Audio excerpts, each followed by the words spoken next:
अस्सलाम वालेकुम रहमतुल्लाह। मैं राना आसफ पाकिस्तान मरकजी मुस्लिम लीग PP 152 का टिकट होल्डर। इस्लामी जूरिया पाकिस्तान का 77वां यौम आज़ादी आ रहा है, मगर सवाल ये है, क्या हम हकीकी मायनों में आज़ाद हैं?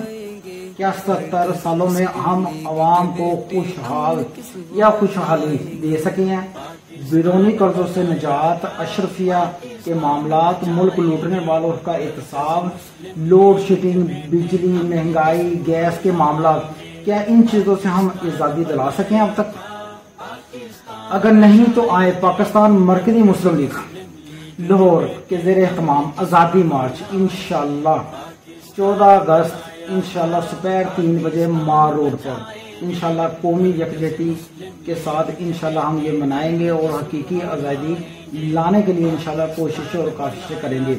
आप भाइयों का तावन दरकार है। इंशाअल्लाह हर भाई अपनी जिम्मेदारी समझते हुए इसे एहसास जिम्मेदारी के साथ कि ये मेरा काम है, हमें निकलना चाहिए ताकि इन माफिया से हमारी जान छूट सके। जज़ाकुमुल्लाह खैरा।